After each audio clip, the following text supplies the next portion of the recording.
Hello and welcome back to the channel. I'm Karla Kyte and I'm a certified divorce lending professional, otherwise known as a CDLP. So today we're going to talk about putting the ball in your court on your terms, right? I'm sure that a lot of you that are going through the divorce process right now are feeling pretty handcuffed by the timeline. All right, let's dive in.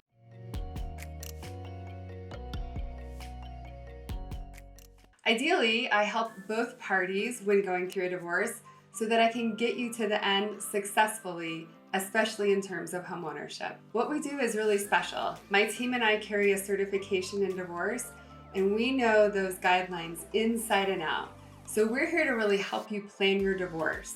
I want to reiterate that because it's super important that you understand. We're here to help you plan your divorce. We want to make sure that that separation agreement says exactly what we need it to see so that it goes along with lending guidelines so that you can successfully be in homeownership during and after your divorce. So if you've been watching my channel, you know that we have helped thousands of people with homeownership. Just over the last 5 years, we have over 1,100 transactions, and about 20% of those are working with divorcing clients. I am not an advocate for divorce. Trust me, I've been through one on my own. What I am an advocate for is helping you to find the best solution with your future homeownership. I do want to make sure that you understand that we are going to talk about some possible legal concepts, but I am not here to give you legal advice. So today we're going to talk about putting the ball in your court on your terms, right?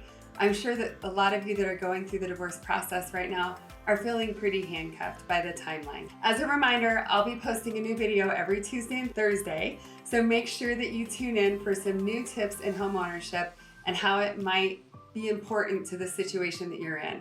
Remember, everybody's divorce is incredibly unique. I am most effective in the beginning stages of divorce, but if you're already headed down that path and you've already done a lot of work, that's okay, I can still help.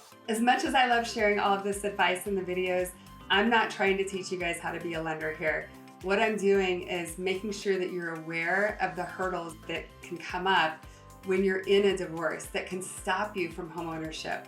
I want to be able to help you through all of those hurdles and get you to the end, make you whole at the end of this process, make sure that you still remain in homeownership. Keep in mind, you can't do a loan on your own, but you do need to be working with a lender that knows what they're doing given your specific situation. All right, let's dive in. So are you really amicable, but you're feeling a little bit handcuffed because maybe you've already reached out to some lending professionals, maybe you've reached out to the company that's actually holding your current mortgage, and they're telling you, you need to just wait and call us when your divorce is final. I'm here to tell you that you don't have to wait, especially if you're amicable. So this is why it's really important to be talking to the right professionals when you're going through the divorce.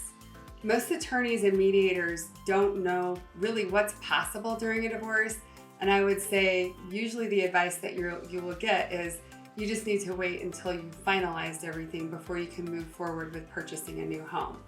So while that is the case, if you are in a very contentious, high conflict divorce, a lot of times if you are amicable, there are things that we can do to get you moved into separate homes so that you're not going through this divorce process in the same home.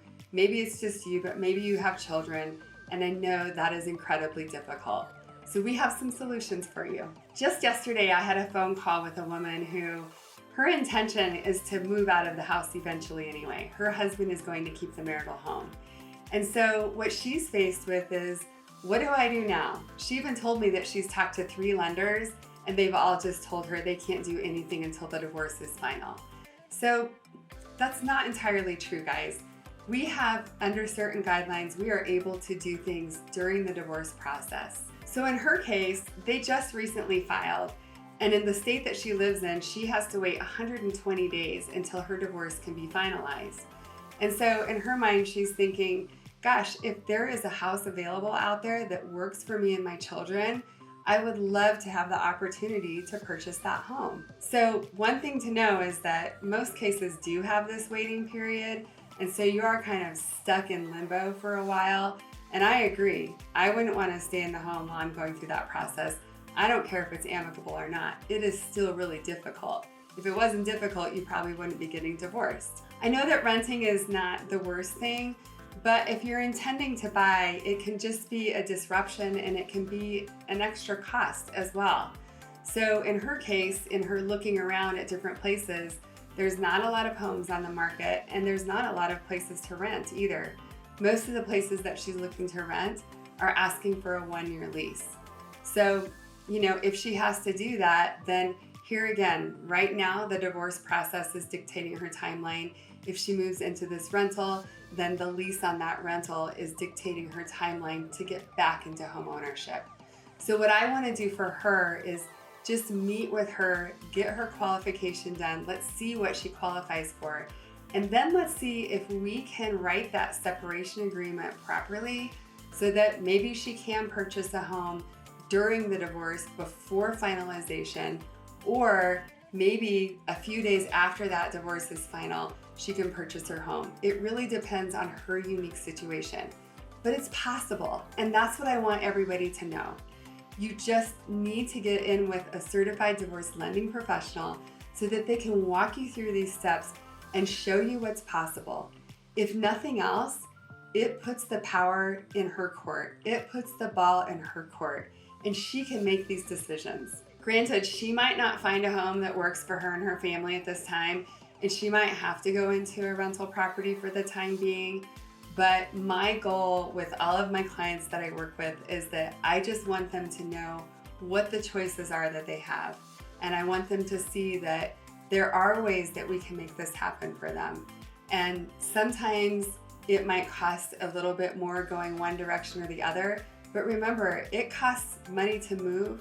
It costs money when you have to rent a property and then moving out. There's fees involved, there's moving trucks involved, and more than anything, there's time involved. And if you have children, moving a lot isn't a lot of fun, and it's not good for them either. The stability factor is just not there. I know that while you're going through a divorce, sometimes things can seem overwhelming, a little bit cloudy, a little out of reach. I think that's a big part of what I do is when I meet with my clients, I like to calm them down. I am very real with them. I am not all sunshine and roses. I do show them the facts. We deal with those numbers and we look at what is really possible for you if you're able to work with your ex and negotiate an outcome that will benefit both of you. Believe me, homeownership is totally possible, even often during the process. So I know that many of you that are watching this are maybe just contemplating divorce, or maybe you're in the thick of it, and that's okay. I can still help. Even if you don't know where to start with me. I have so many great resources that I am willing to share with you. I think that you'll be happy that you made that phone call. That's what I hear from everybody in the first phone call is, oh my gosh, I wish I would have called you earlier, or I wish I would have called you before my divorce was final. So just as a reminder, I am a licensed mortgage lender. You can reach out to me at this phone number here that's popping up, either text or phone call, and we'll set up an appointment with you. I would love to hear what your homeownership goals are. I would love to help you work through this divorce so that it aligns with what you want in the end. Thank you for watching, and I look forward to sharing again really soon.